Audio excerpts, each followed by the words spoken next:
Hello, everybody. Hello, masters of your own destiny. What's going on? Welcome back to my basement. Yes, you are in the right place. I'm Francisco Suarez, and this is From Suarez Basement, a podcast that we create especially for everybody that is like me, in love with everything to do with visual storytelling. Those experts working behind some of your favorite TV shows and films, Broadway show, plays, those artists that are creating beautiful art through music and painting and sculptors, you name it, we have it here in the basement. Thank you so much again for tuning in. And our guest today, talking about experts, is a fantastic actor who create one of my most favorite characters in the show King Convenia.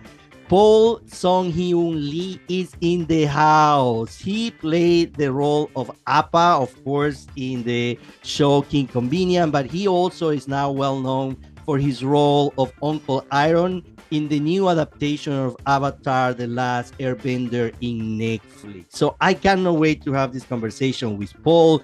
Thank you so much again to WCNY and PBS in Central New York and Central New York Art for their partnership. It's thanks to these two amazing no-profit organizations that we can come to you every other week. So WCNY, PBS in Central New York, and Central New York Art, thank you so much for the trust and for allowing us to produce this amazing podcast that we put for you every other week.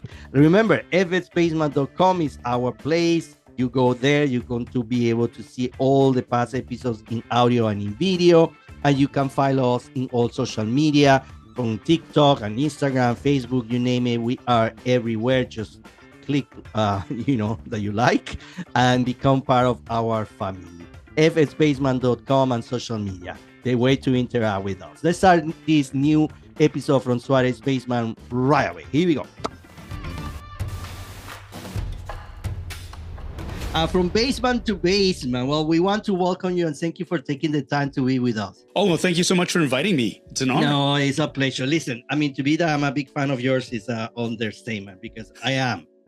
The first time that I discovered you will be surprised. You will be like, seriously, we're going to go with King Convenient. But, I think King Convenient is one of those treasures in the stream. I don't know how I even found King Convenient, because it's an old show. We're going to talk about a little bit about it, of course. I think the writing is fantastic. It's funny. It's human. How King Convenient came to you? Well, thank you, first of all, for that love for Kim's Convenience. And it's not that old, actually. Kim's actually premiered as a television show in 2016. So I guess, oh my God, that's 10 years ago almost. Right. So I guess it is almost kind of that old. But I got involved with Kim's Convenience much earlier than that. A lot of people don't realize this, but Kim's Convenience actually started off as a stage play. And in 2005, Ince Choi, who was the writer of the play, he had participated in a playwriting workshop at Fujian Theater Company. And Kim started off as 2 scenes. That's it. And the 2 scenes, there was a public reading for the scenes because there was a whole group of playwrights. They presented his 2 scenes, and it went over so well that Nina Lee Aquino, who was then the artistic director for Fujian Theater Company, encouraged Ince to turn it into a full-length play. And that's when I became involved. Ince was looking for an older Korean actor to read for the part of Appa. And I sort of joined on then. I've done Ince over the next 5 years on and off, would work on the play, do different iterations of it. He would get enough money to get a workshop together. Actors would get together. We would read it out loud. We'd ask him questions. We'd make recommendations and whatnot. He'd go off, do some more rewriting. And then we would do a public reading. And every time we did a public reading, the response was fantastic. And so fast forward to 2011, Ince had finished writing the play. He shopped the play around to every single major theater company in Toronto. And they all said no. Nobody wanted to pick up Kim's Convenience. So he had been working on it for so long. He was determined to see it up on its feet at least once in front of an audience. And so we entered into the Toronto Fringe Festival in 2011. And that's when we had, Kim's had its first premiere in front of a live audience. And we sold the joint out. We became one of the smash hits of the Fringe Festival that year By the second day, every single advance ticket was sold out. So the only way you could get a ticket is if you lined up for hours in advance. The show won Pick of the Fringe, Best of Fringe Festival. The next stage where they took the best fringe shows and they remounted them the following week at the North York Performing Arts Center. And then all the theater companies that had turned their noses up at the show suddenly came knocking on the door saying, we would love to present Kim's Convenience on our stages. And Ince ended up choosing to go with Soul Pepper Theater Company because he was a graduate of their academy program there. He knew the facilities there. He knew the people. He knew that they would nurture and grow the show from, a fringe type show where we were just donating our time and it was bare bones to full-fledged production. And Soul Pepper, they helped grow the show. And we premiered on their stages in 2012, the spring of 2012, and we smashed all their box office records there too. And it was a bona fide hit. And then after that, we went on a national tour across Canada.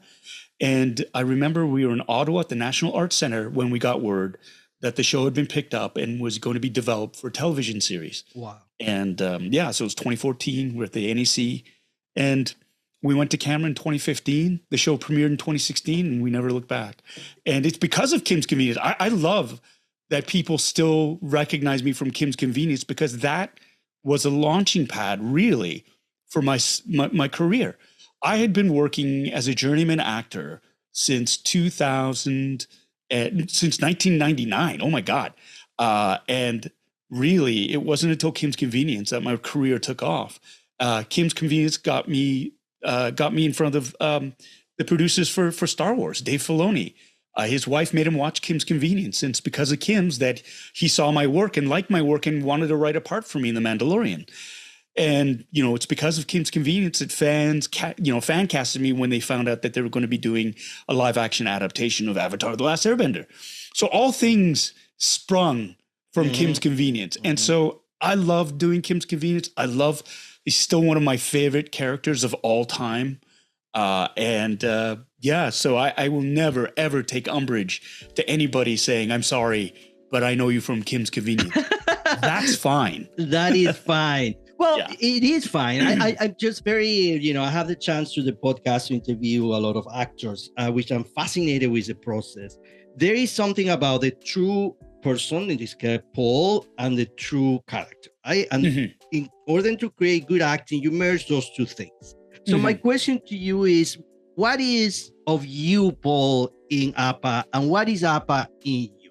Well, I mean, the character of Appa is when I first read for him, it was the first time I ever got a sense of, I know this guy.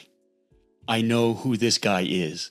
I know where he comes from. I know what motivates him. I know his thought processes because I grew up around stubborn, pig-headed men like him, whose heart is in the right place, but whose brain sometimes doesn't follow along.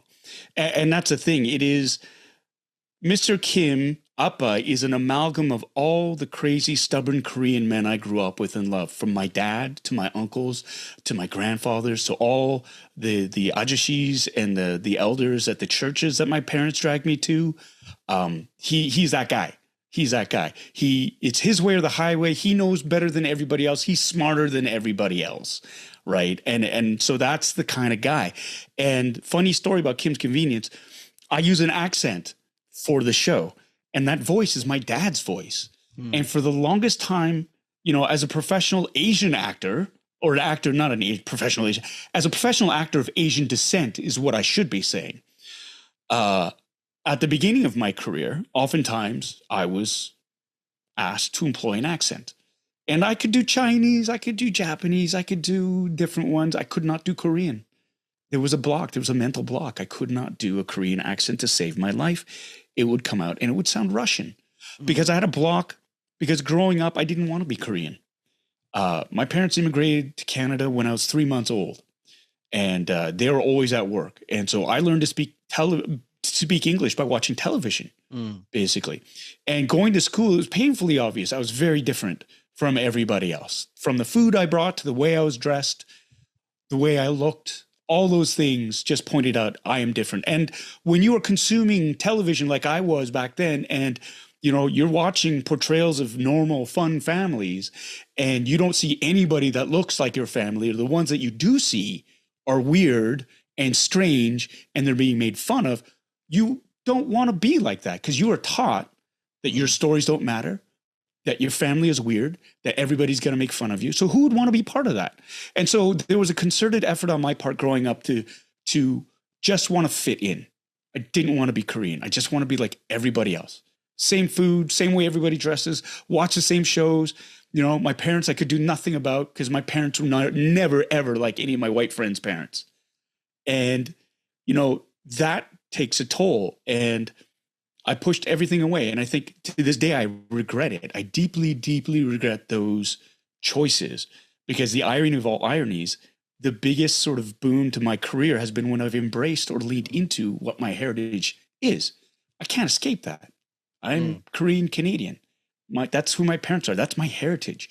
And to spend the majority of my life, formative years, pushing that away, I missed out on language. I missed out on cultural things, so many things. And they're really, really starting to, the consequences of pushing those away, I'm feeling now.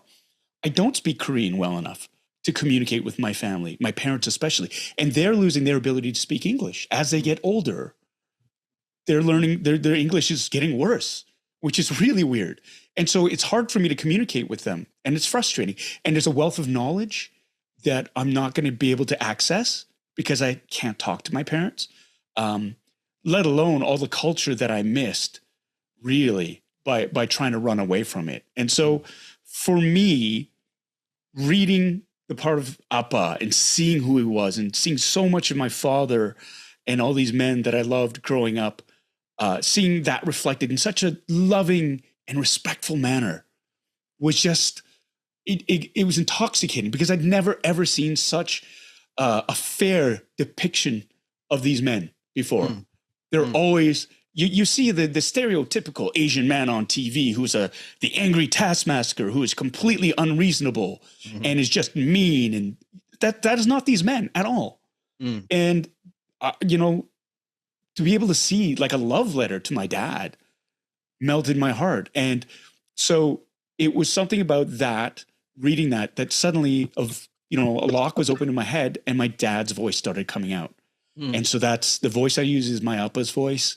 And it's really opened up so many doors for me, you know, and that's the way my dad talks. And I know there was a thing earlier on with Kim's, there was a lot of pushback from the Asian community, but mostly from people who had a lot of unpacked baggage and past trauma about their fathers or the men in their lives growing up. And so there's like this huge pushback.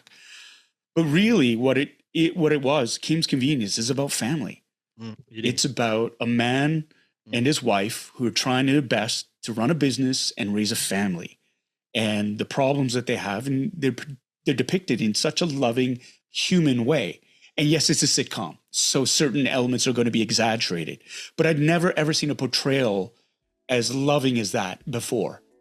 Well, I think in your case, and again, this is the beauty of this show, is that it is a sitcom. It is funny, but it's incredibly deep and human.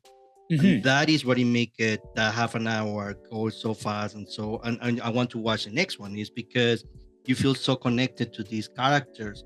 And you know, yes, you represent the Asian community, but the truth is that you represent a lot of more than just that. When I'm saying I don't need to be Asian, I'm a Latino, but I see myself identify so much even in Appa because my father is not that much different of Appa. You know, right? He know everything. He's right always, but he has a huge heart. But that's who he is, right? And it's that generation too. I think it's a generational thing where men need to be men and men know what they're doing. Yeah. And that's the universality of it. You know, and you hit it right on the head. Specifically, it's very Korean, but in that way, it's very universal because it is about relationships, fathers and sons and wives and husbands and daughters and fathers and whatnot. It is like the family dynamic still remains the same. It is about a group of people who love each other, but do not necessarily know how to express that love in a way that the other person fully understands. And, you know, that's what's so recognizable about it. And what I love about it as well is because it makes this type of family, an Asian family, so normal in that sense, because you look at it and you go, oh my God, that's just like my dad. He's not Korean. This is a dad thing. This is, like you say, it's a generational thing. This is how men of this generation believe that they need to act. Correct. And so and that's a gift as an actor to be able to play that. And you know what I loved about the Kim's family, it was like they weren't hyper idealized. It wasn't like, you know, they had faults. They were petty. There were consequences for their actions. But at the core of it, they had really good hearts. And there were hard lessons to be learned sometimes. But at the same time, too, it was never this super, you know, like model minority type family. Mm-hmm. You know, they had warts and all. And that's what they made them a human family. And I really, really, for the first time ever, to be able to play a character like that in a leading role was just a dream come true. And Paul, we cannot talk about your career as an actor without talking, of course, of your participation in Star Wars, which is fascinating. I can't imagine. I mean, I grew up in the 70s. Actually, I was born in the 70s. So for me, Star Wars is the ultimate goal of everything. Yeah. Right. Going to the theaters to see Star Wars change. Well, it actually changed my life in so much. That's how I decided to pursue my career in visual storytelling. I am working television, and now I'm a professor who teach video production and video production and visual storytelling and script writing, because I love it. That's in my gene. But Star Wars is in that level where, my God, it changed everything. You get a call from whom? How this happened? How excited were you in this? I was working, you know, oh my God, how to explain this? I was invited in 2018 to the Unforgettable Gala in Los Angeles. And the Unforgettable Gala really is kind of like a celebration of all the Asian American artists in the media. Okay. And, you know, like affectionately known as Asian Prom, basically. Okay. And I got invited there because of Kim's Convenience. And I'd never been to LA before for any length of time. It would have been my first time. I didn't really want to go. And so I said, well, I'll only go if the rest of the cast gets to come. And so Yvonne Fetzon, who's a producer for Kim's Convenience, said, yeah, absolutely. It's a great idea. So they pony up the money for the cast to go to Los Angeles. We're there. And, you know, you're in Hollywood. It's like Tinseltown and all the stars are there. And we're at this gala and this woman jumps in front of me and I hadn't seen her in 25 years. And she said, Paul, do you remember me? So that woman was Deborah Chow. Deborah Chow, some of the Star Wars fans might recognize. She was a director during season 1 of The Mandalorian, did a couple of really great episodes there. She was then tasked to help write and direct and produce the Obi-Wan Kenobi series that happened afterwards. Now, Deb and I, what a lot of people don't know is Deborah's from Toronto. And we'd actually worked together 25 years ago at the Factory Theatre in Toronto. She was working in the administrative offices there, and I was there on a government grant to learn about arts admin. And so that's how I met Deb. And what ended up happening was she was an aspiring filmmaker. I was an aspiring actor. She asked me if I'd be willing to be in a short film that she was making. I said yes. We shot the film, and then she disappeared. She literally just disappeared, and I didn't see her until she jumped in front of me again in Los Angeles. I said, Deb, what are you doing here? So that short film got her into Columbia Film School. She became a director, tried to get work in Canada, couldn't, went down to the States, started working as a director in the States. And she said, I'm in Los Angeles because I'm working on The Mandalorian. And I was like, oh my God. So you've heard of it. Said, are you kidding me? Yes, the first live action Star Wars TV show. Like, this is insane. You're working on it? She said, yeah, I've been trying to get in touch with you because Dave Filoni is a fan of your work. And he wants to write something for you. And like, I almost passed out, right? Like everything got all hazy. I was like, oh my God, you're kidding, right? Because I love Star Wars as much as you love Star Wars. Right. And so this was incredible. I said, you know, I grabbed her arm and I said, hey, look, you do realize I have like 8 or 9 cosplays of Star Wars uniforms. I'm a member of the 501st Canadian Garrison, which is the cosplaying charity group for Star Wars. I have screen accurate costumes. Oh, she says, no. I said, yes. And she said, send me pictures. I'll send them to Dave. So I did. And so Dave was like, oh my God, this is great. He could just show up to set in his costumes. they invited me to do a set visit. So 2 weeks later, I flew back to Los Angeles. I visited the set. I got to watch Deborah work, direct a scene. I got to watch Dave direct a scene. I met Jon Favreau. I got a tour of the props department, the wardrobe department, had dinner with Dave. It's just like, I died. Wow. It was just a dream come true for a Star Wars fan to be able to watch them make, the first season of Mandalorian. 6 months later, I'm still floating on cloud nine. I get a call from my agent saying, hey, so Lucasfilm called and they want to know your availability. And I was like, oh my God, this can only mean one thing. And so it was like, yeah, they offered me a part. I didn't have to audition for it. Wow. They offered me a part. It was for Foodie Pilot number 1. Yeah. And I remember thinking, what the hell does that mean? Is he like some kind of a catering truck driver or like something like that? They use code words for all the characters. So Foodie Truck Driver was just a code name. And I thought, oh, okay, sure. And I thought I was going to be under all this latex or prosthetics. No one was going to really see my face, but that's okay because I'll be in Star Wars. Right. And then I found out, no, it's a face character. We're going to see your face and you're going to be an X-Wing pilot. Mm-hmm. And, like, how many times did I cry? I cried so many times. It was sure. ridiculous, I'm sure. That's a dream come true. Yeah. And so. What a beautiful story, by the way. Yeah. So your newest character is Uncle Iroh in Avatar in Netflix. Yeah. And first I'm in love with the show himself just because production value is unbelievable. Yeah. And the story, I think, this type of stories, sad enough, I feel like are so relating in these days. Right. This idea of bad and evil and who want to control what. And, I think we need an avatar. Right. To bring balance. Yeah, 100%. Balance to the universe. The question is who will be that avatar, right? Yeah, no, this might be the 100-year period where the avatar is frozen in ice. I think so. I think that's what is happening. But let's not get negative. Let's think about the positive. So in this story, you play a character that is very interesting because Uncle Iroh is this character that, let's say, is related to the bad guys. Is the brother of. However, he's still being a very likable character. How do you explain that contraposition between the fact that he is working for the bad guys, but at the same time, he seems to be having a very, very kind heart? Yeah, it's interesting just because, like you say, we don't want to get too bogged down in the negative because ultimately Avatar is about hope. Mm-hmm. That's what the series is about. It's about hope during our darkest times. And I think some of the complexities that we've brought that really do carry over from the cartoon series too.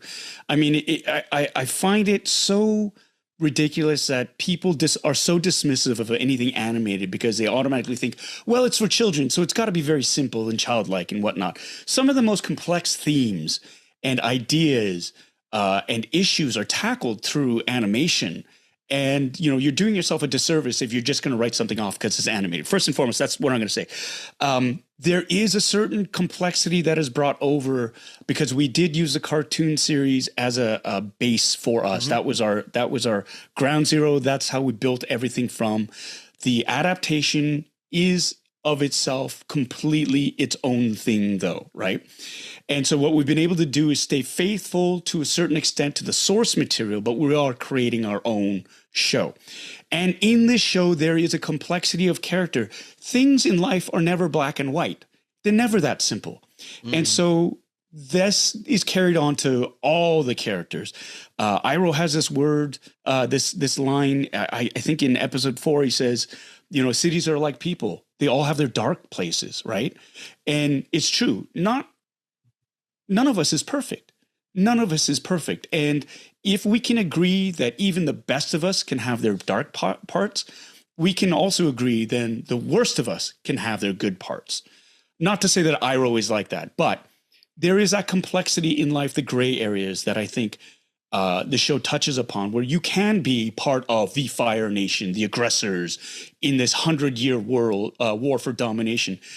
But to the Fire Nation, the idea is this is the only way the world can be at peace, is under their control. They're the most powerful. They're the only ones. I'm not saying it's right, but that is the mentality.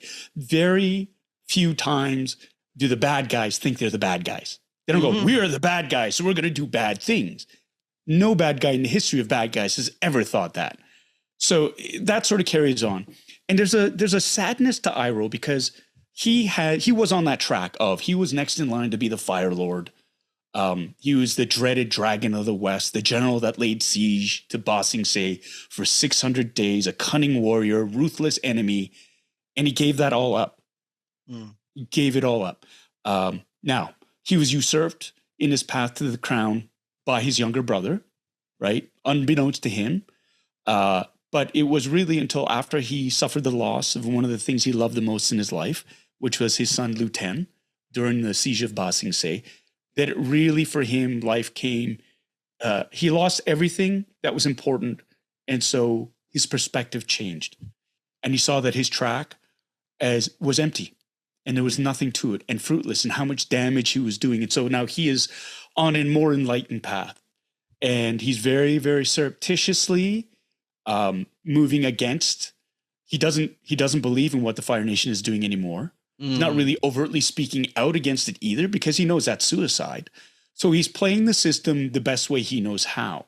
And in this iteration too, he sees kindness and compassion in Crown Prince Zuko, who should be the next in line for the Fire Throne. And so he is there. He has a debt of gratitude to Zuko, a love for Zuko that has been missing since the passing of his son.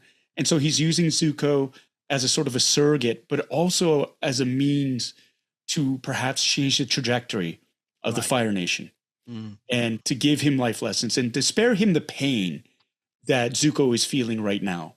And that is one of, a traumatized youth who is being used by his father and abused in that sense to these nefarious ends. And so it's fascinating playing a character like this because, yeah, he's done some awful things, Iroh, but he's trying to atone for them. Paul, and listen, I first, I'm in awe that I can have this conversation with you because I'm a big fan of your work. I always say to my guests that because I love what I do so much, I could be here the entire day talking to you about many things. But that doesn't mean that I would not like to close a little bit with two things. One is for the upcoming new generation of actors, visual storytellers, writers, in your own experience, what is something that you would like to tell them that you think will help them to navigate a very difficult area, which is the entertainment industry? So what would be that? It's the road that you are taking is a hard one. It's not for the faint of heart. That's not to say that it's an impossible journey, but it will be fraught, as are many other journeys, with a lot of pitfalls, a lot of setbacks.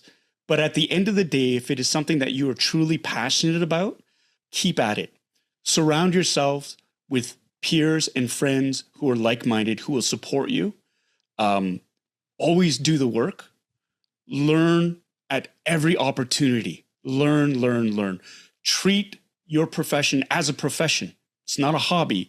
This is something that deserves the respect, even though it might not get the respect of people outside who don't understand necessarily what you are doing, but treat your journey with the respect and the professionalism it deserves. And above all else, be kind. Be kind. Be kind to yourself. Be kind to others. You don't know what they're going through. They don't know what you're going through. But at the end of the day, there's always room for kindness. It might be the most difficult thing in the world to do, but you will be better off because of that. And it is. I've always said I've succeeded because I'm just too stupid and too stubborn to quit. So if I can do it, all of you can do it. So well, good luck. And thank you so honestly, much. yeah. I mean, listen, you fill my heart with hope and care and love, and I just wish you of course, all the best, which I think is going to be. Send you all good vibe and energy through the wave. And good luck with all your upcoming projects. And I will see you in Avatar every time I watch. Okay. Thank you very much. It's a pleasure to meet you. Take care. Take care. Bye-bye.